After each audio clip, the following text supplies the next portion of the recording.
Quisiera comenzar agradeciendo a los profesores Juan Ignacio Rosa, Federico Speranzi y demás compañeros del área de Derecho Penal la amable invitación que me ha permitido estar aquí hoy con ustedes. Asimismo, quería agradecer igualmente la invitación que me cursaron mis queridos colegas Alex Van Bessel y Magdalena Ossandón. Que introduzca una diapositiva del siguiente tenor en un contexto científico puede llamar la atención, porque los buenos deseos, en realidad, por buenos que sean, no tienen sin más carácter científico y ese parece ser el carácter de la presente ponencia. En nuestra disciplina, para dotar de carácter científico a un argumento, y en realidad a nuestras construcciones, hasta no hace mucho, nos basábamos esencialmente en la idea de sistema y ahora más recientemente en las exigencias de argumentación. Sin embargo, esta distinción entre buenos deseos y ciencia no es tan estricta. Así, por ejemplo, el conocido profesor Klaus Roxin nos dice que la pena sirve a los fines de la prevención general, que es una intervención cercenadora y requiere una justificación en estos términos, en definitiva que el Estado no está autorizado a imponer una pena privativa de libertad. Esta teoría, como teoría de los buenos deseos, se evidencia entonces cuando el profesor Roxin nos dice que las consideraciones de prevención general son empíricamente discutibles, difíciles de constatar fehacientemente y que presentan graves carencias teórico-prácticas. Más recientemente, en el escrito por el que respondía a mi contribución a su homenaje en el año 2011, me venía a reafirmar que tantos años después seguimos sin tener idea, o al menos muy poca, sobre la prevención general. Recientemente también, Bernardo Feijó nos recuerda que este pensamiento se remonta a muchos años atrás, incluso milenios, y es que se encontraba un planteamiento similar en el pensamiento de Platón, en el diálogo Protágoras o de los sofistas. Y parece una tendencia muy humana esto de transformar en argumento nuestras supersticiones, creencias, deseos que nos reconfortan. Pero el problema de los mismos y de tales carencias se evidencian cuando se trata de justificar una intervención de derecho fundamental. Sin embargo, que tales deseos sean buenos, en definitiva prevenir y así evitar futuros males, no muta a los mismos o no les otorga efectos igualmente de tal carácter, buenos. De hecho, si transformamos el principio de prevención general intimidatoria propiamente en un principio como mandato de intimidación, nos resulta lo siguiente: mandato de intimidar a la ciudadanía en la mayor medida posible en función de las circunstancias fácticas y jurídicas. Esto puede resultar válido quizá en el contexto de un ordenamiento jurídico de un Estado autoritario o de terror, pero en ningún caso en un ordenamiento jurídico donde la libertad es la regla general y no la excepción. Sin embargo, esta es la comprensión del Tribunal Constitucional español. Pero dejémonos de buenos deseos y especulaciones, porque en el marco del discurso jurídico, marco en el que se sitúa la presente ponencia, la constitucionalidad de cualquier medida restrictiva de derechos fundamentales viene determinada por la estricta observancia del principio de proporcionalidad. Y esto es lo que caracteriza, el carácter jus fundamental, a la pena por antonomasia, la pena privativa de libertad. Con ello parece que se nos proporciona una solución, el principio de proporcionalidad, pero claro, la proporcionalidad tiene varias cuestiones. Por de pronto presenta tres acepciones: proporcionalidad en sentido amplio como estructura argumentativa con los correspondientes subjuicios de idoneidad, necesidad y proporcionalidad en sentido estricto. La segunda acepción, en este último sentido, como juicio de costes-beneficios de la concreta intervención y finalmente como principio de proporcionalidad de la pena.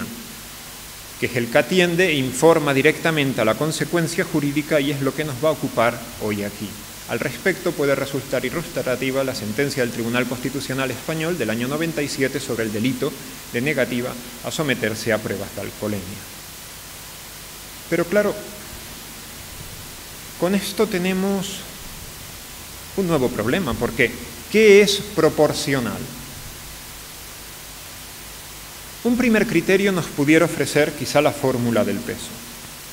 Se trata de una fórmula que ofrece o perfila Robert Alexy para resolver los problemas de ponderación, para racionalizar la ponderación, y en tanto que la ponderación es un juicio de valoración de dos factores, pues parece que se presta para evaluar supuesto de hecho, consecuencia jurídica y ajustar el uno al otro. Pese a la complejidad de la fórmula, es muy simple. Se trata de la colisión de dos principios, principio I y principio J. En lugar de principio I, principio J, pudiéramos sustituirlo por supuesto de hecho y consecuencia jurídica. En relación con el principio I se precisan tres magnitudes. Intervención sería la I, segundo, peso sería la G, en alemán Gewicht, y tercero, la S sería seguridad de las premisas empíricas, Sicherheit sería el término. Se trata, por tanto, de valorar el primer principio atendiendo a la seguridad de las premisas empíricas, al peso y al grado de intervención. Y lo mismo en relación con el segundo principio en colisión, el principio J. Luego esto se transforma en números mediante la escala 3, 2, 1, de modo que hay un valor superior que sería 3, un valor medio que sería 2 y un valor mínimo que sería 1.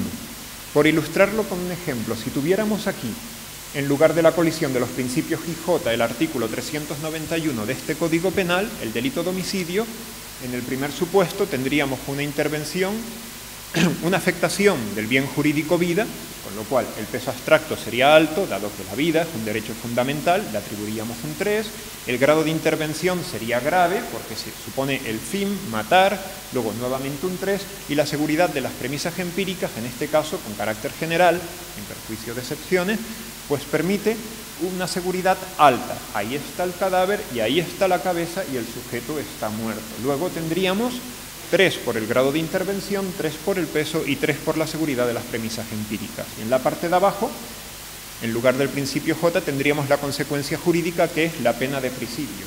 Pues nuevamente el grado de intervención es grave porque es esencial, se priva al sujeto de su libertad, ¿verdad? Esencialmente, además, la libertad es un derecho fundamental, nuevamente en el peso le daríamos un 3 y seguridad de las premisas empíricas también tenemos márgenes de seguridad altos. Ahí está el sujeto en prisión, luego 3. De este modo nos resultaría que tenemos 3 arriba y 3 abajo. Si los multiplicamos sería 3 por 3, 9 por 3, 27, es que somos de letra, y 27 abajo dividimos, nos resulta 1, y ese 1 acredita que la definición legal, la disposición legal es proporcionada. Si excede de 1, se plantea un problema de desproporcionalidad por defecto, en relación con el principio del supuesto de hecho que tendríamos abajo, y si no llega a 1, en sentido inverso. Pero la fórmula del peso plantea algunos problemas. ¿Por qué? Hombre, primero de complejidad. Aquí hemos ido a una disposición donde se trataba de un bien, otro bien, y medíamos grado de intervención y seguridad de las premisas empíricas. Pero imagínense ustedes que estamos ante una disposición donde nos encontramos 4 o 5 bienes jurídicos. Por ejemplo, según el Tribunal Constitucional Español, el artículo 383 de nuestro Código, donde, según nos dice, se trataría del principio de autoridad, de la seguridad en el tráfico jurídico, de la vida, de la integridad física y alguno más. Y comienza a extenderse la fórmula del peso. Y de ese modo, en lugar de un problema jurídico, tenemos dos. Un problema jurídico y lo que comienza a ser un problema matemático. Y es que, insisto, somos de letras. Con todo, una crítica quizá más fuerte contra la fórmula del peso es la equiparación de factores tan homogéneos a efectos de ponderación. Y me explico. Imagínense ustedes que ponderamos un principio de peso, de valor, en nuestro ordenamiento jurídico muy alto. Le atribuimos un 3. Por ejemplo, el principio de dignidad. Pero una base empírica débil. ¿Dónde está la dignidad? ¿Cómo la vemos? Base empírica débil, un 1. Y frente a ello, ponderamos, por el otro lado, un principio de peso o valor normativo bajo, como por ejemplo, prevención especial negativa en el sentido de inocuización en relación con el bien jurídico patrimonio. Se trata en última instancia del patrimonio que frente a la dignidad pudiéramos atribuirle un valor 1, pero de base empírica alta. ¿Por qué? El sujeto está ahí encerrado y no puede afectar a patrimonios ajenos. Por ilustrar algo más este ejemplo, el supuesto de custodia de seguridad para supuestos de afectación no violenta contra el patrimonio, tal y como se recogía anteriormente en el Código Penal alemán. Pues bien, según esto, la medida sería proporcionada desde el punto de vista del principio de dignidad. Yo no me atrevería a afirmar que la base empírica adquiere igual valor que el peso normativo a la hora de la ponderación. Ahora bien, si esto es así, y se pueden comparar entre los mismos y diluir unos y otros en esta fórmula matemática, requiere una argumentación más sólida que la que ofrece Robert Alexy en su contribución. Con todo y de momento, podemos decir qué nos ofrece esta fórmula. Tampoco hay que hacer tabla rasa, porque es cierto que nos ofrece criterios de evaluación, más concretamente los explicita, criterios que están ahí en la doctrina, no solo científica, sino también del Tribunal Constitucional o el Tribunal Supremo. Por ejemplo, el peso abstracto a la hora de ponderar. Cuando se pondera el peso abstracto se alude al que concreto principio es un valor superior del ordenamiento jurídico y un derecho fundamental, por ejemplo, en relación con el principio de libertad. Igualmente, a los grados de intervención, a la hora de ponderar en qué medidas afecta al concreto bien en el supuesto de hecho, es usual la distinción delitos de resultado, peligro concreto y peligro abstracto. Y a la base empírica se suele aludir algo menos. Puntualmente, ¿verdad?, si mal no recuerdo, en la sentencia del Constitucional alemán del año 2004, cuando se pronunciaba sobre la Sicherungsverwahrung, la medida de custodia. Igualmente, las escalas triádicas, 3, 2, 1, pueden resultar ilustrativas, pueden mudarse si entendemos que no justifican o no explicitan suficientemente esta distinción y en lugar de grave medio leve, alto medio bajo, cierto plausible, no evidentemente falso, pudiera ser grave grave, grave medio, grave leve, medio grave, medio medio, medio bajo, etc. Y hasta 9 peldaños o los que sean precisos. Ahora bien, los factores no tienen por qué diluirse. Y en este sentido, un modelo de tabla pues, nos permite diferenciar los mismos. Por ejemplo, volviendo al ejemplo del artículo 391. En este caso vemos peso abstracto del bien afectado en el supuesto de hecho y del bien afectado en la consecuencia jurídica, alto. Vida, libertad, derechos fundamentales. Grado de afectación de uno y otro, pues también en relación con la vida, se trata con el fin, el cese de la misma, grave, y en relación con la consecuencia jurídica, pues igualmente se priva esencialmente de la misma, por tanto grave. Y seguridad de las premisas empíricas, en el supuesto de hecho, parece partir de la consumación, supuesto que por lo general se presta a una fuerte base empírica. Ahí está el cadáver, ¿verdad? E igualmente, en relación con la pena privativa de libertad, pues bueno, podemos afirmar que permite certeza cuando efectivamente se impone. Ahí está el sujeto en prisión. Igualmente, el modelo de tabla nos permite, de alguna forma, comparar magnitudes más heterogéneos, o sea, no estamos ponderando la base empírica con el peso abstracto sin más, sino peso abstracto de uno y otro, grado de afectación de uno y otro, base empírica de uno y otro. De este modo se prestan, tanto que más homogéneos, también en mayor medida a su comparación. Luego, si mutamos esta escala, los valores alto, medio, bajo, grave, medio, leve, cierto, plausible, no evidentemente falso, en la escala numérica 3, 2, 1 y atribuimos los valores superiores, como hemos visto, 3, 3, 3, 3.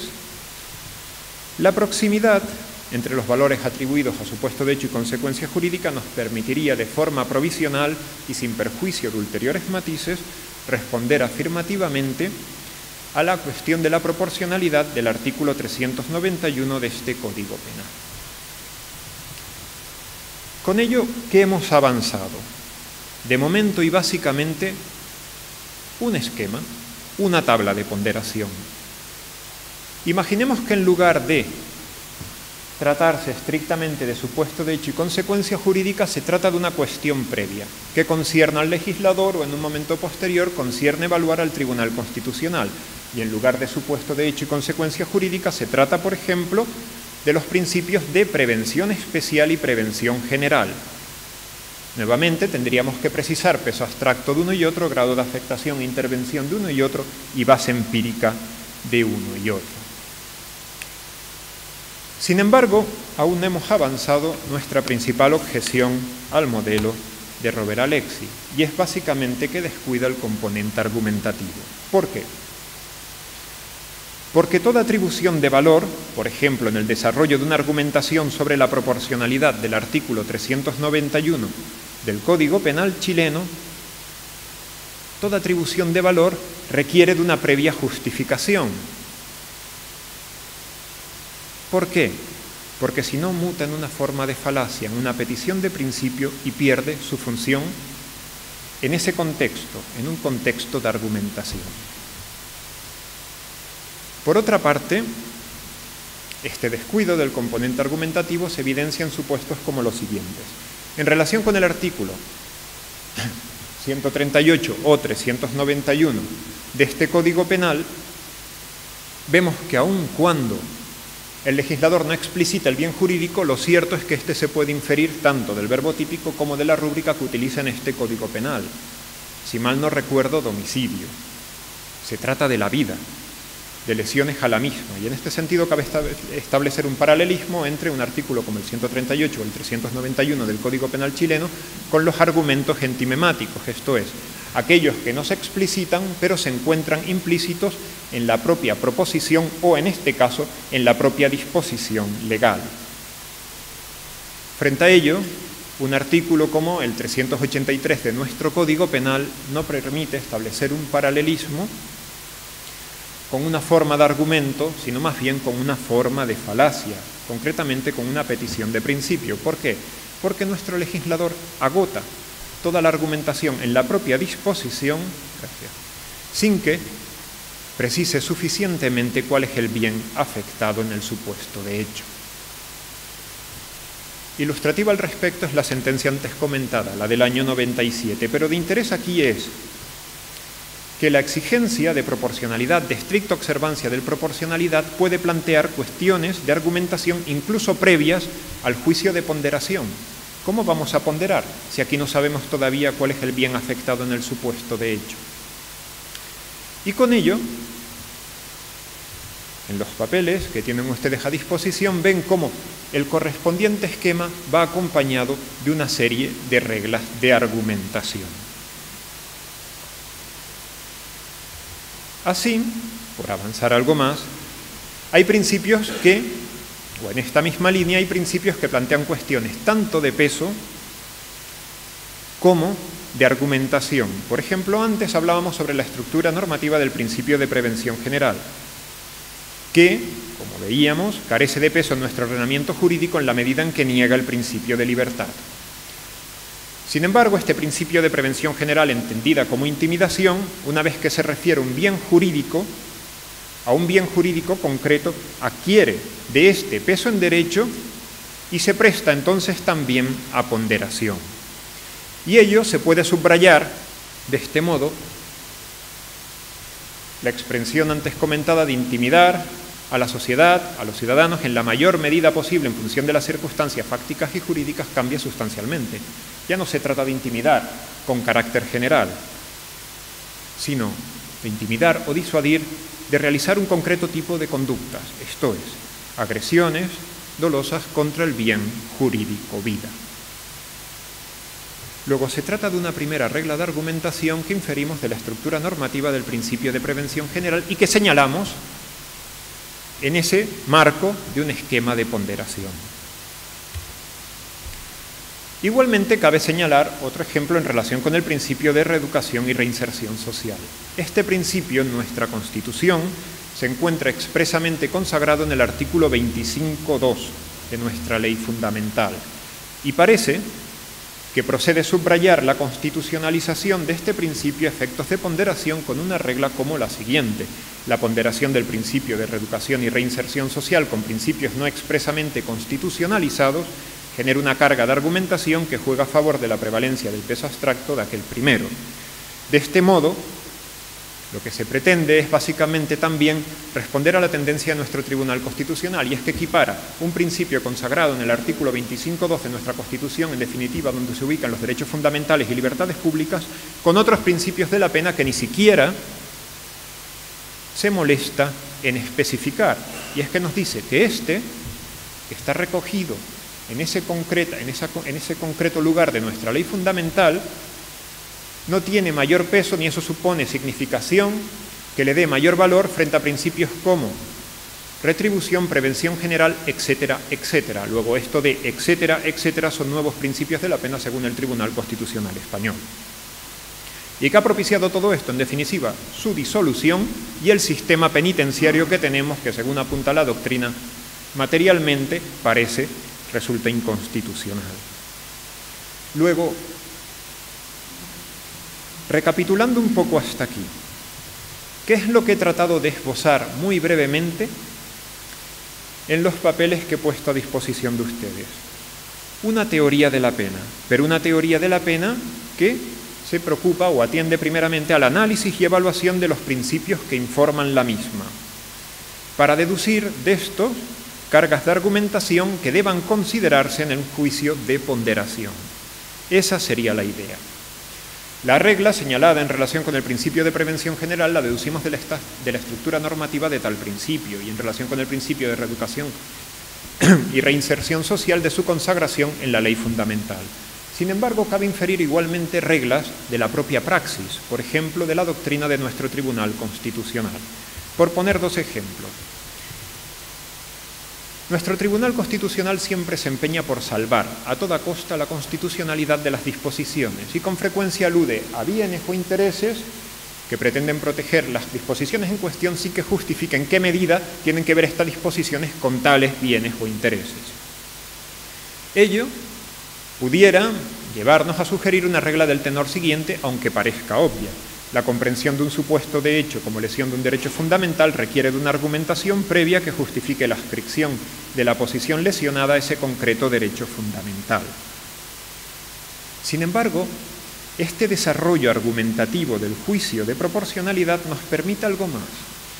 Nos puede permitir, por ejemplo, dar cuenta de la importancia del principio de legalidad como presupuesto del juicio de ponderación, por ejemplo, mediante una regla del tenor siguiente.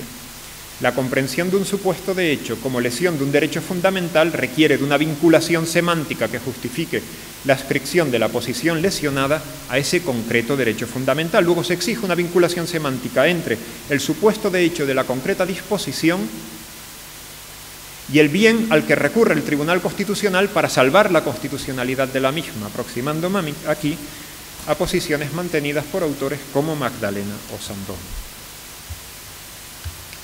Ciertamente, el tiempo que tenemos es escaso y lo único que puedo llegar a alcanzar aquí es un esbozo. Me preguntarán, ¿y el principio de culpabilidad, por ejemplo? Pero en relación con el principio de culpabilidad ya lo he explicado como mandato de optimización en otro lugar. Si les interesa, estoy dispuesto naturalmente a facilitarle las referencias. Pero ¿y la pena de multa?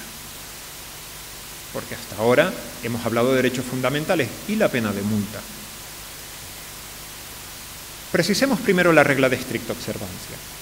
Según la reiterada doctrina del Tribunal Constitucional Español, la constitucionalidad de cualquier medida restrictiva de derechos fundamentales viene determinada por la estricta observancia del principio de proporcionalidad. Luego, si el principio de proporcionalidad colisiona en el caso concreto con un derecho fundamental, quiere decir que debe ceder el derecho fundamental por esta regla de la estricta observancia.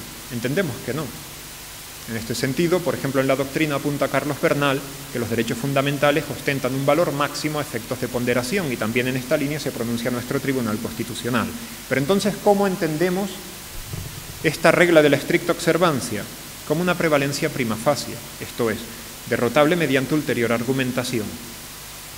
¿Y la pena de multa? Pues precisamente la pena de multa no rige esta prevalencia prima facie. sin perjuicio de que a la misma también resulte informada por el principio de proporcionalidad, en tanto que principio general informador de todo nuestro ordenamiento. ¿Y cuáles son los límites de proporcionalidad entonces? Lo propio del derecho no es la cifra 1. En este sentido, lo propuesto por Robert Alexis solo puede ser ilustrativo. Tampoco una exigencia de adecuación o equivalencia gen-peso. ¿No? Lo propio de nuestra disciplina es la argumentación. Y en este sentido, los límites de la proporcionalidad los ofrece la argumentación. Por poner un ejemplo, en nuestro ordenamiento jurídico se prevé la posibilidad de suspender la pena en supuestos donde la pena llega incluso hasta los 5 años de privación de libertad. Ello puede plantear un déficit de proporcionalidad por defecto de pena, hecho grave que justifica 5 años, sin embargo el sujeto sale libre. ¿Es esto proporcional? ¿Hay un desequilibrio? Entendemos que sí. ¿Por qué? Porque no resulta desproporcionada en el sentido de constitucionalmente inválida en la medida que encontramos poderosas razones en el artículo 25.2 de nuestra Constitución, de lo que me refería al principio, la consagración en este texto de la reeducación y reinserción social, que es el principio que inspira particularmente esta disposición y esta prevalencia de las razones de reinserción. Y entonces, ¿qué he esbozado hasta aquí? He esbozado una teoría principialista de la pena, una teoría orientada al análisis y evaluación de los principios que informan la misma y que trata de concretar las cargas de argumentos que se desprenden de la estructura de los distintos principios y orientada a su aplicación mediante ponderación. Pero entonces no hay reglas de la pena. También tenemos reglas de la pena, por ejemplo, la prohibición de la pena de muerte. Pero esto plantea otro problema de determinación conceptual, que es pena de muerte, por ejemplo, X, cuando se da X sub 1 y X sub 2, y subsunción, cuando encontramos una consecuencia jurídica que es subsumible precisamente en el concepto de pena de muerte porque cumple con X sub 1 y X sub 2. Y en tal caso se produciría una vulneración. Encontramos otras reglas, como la prohibición de penas inhumanas o penas degradantes, pero esto aquí deberá quedar para otro lugar. Y con ello llego al final de una ponencia donde comenzaba deseándoles buenas tardes, pero esto sometería mis buenos deseos a una vigencia temporal mínima, por lo que a estas horas me inclino a desearles buena suerte sin más para que mis buenos deseos no se reduzcan a hoy. Muchas gracias.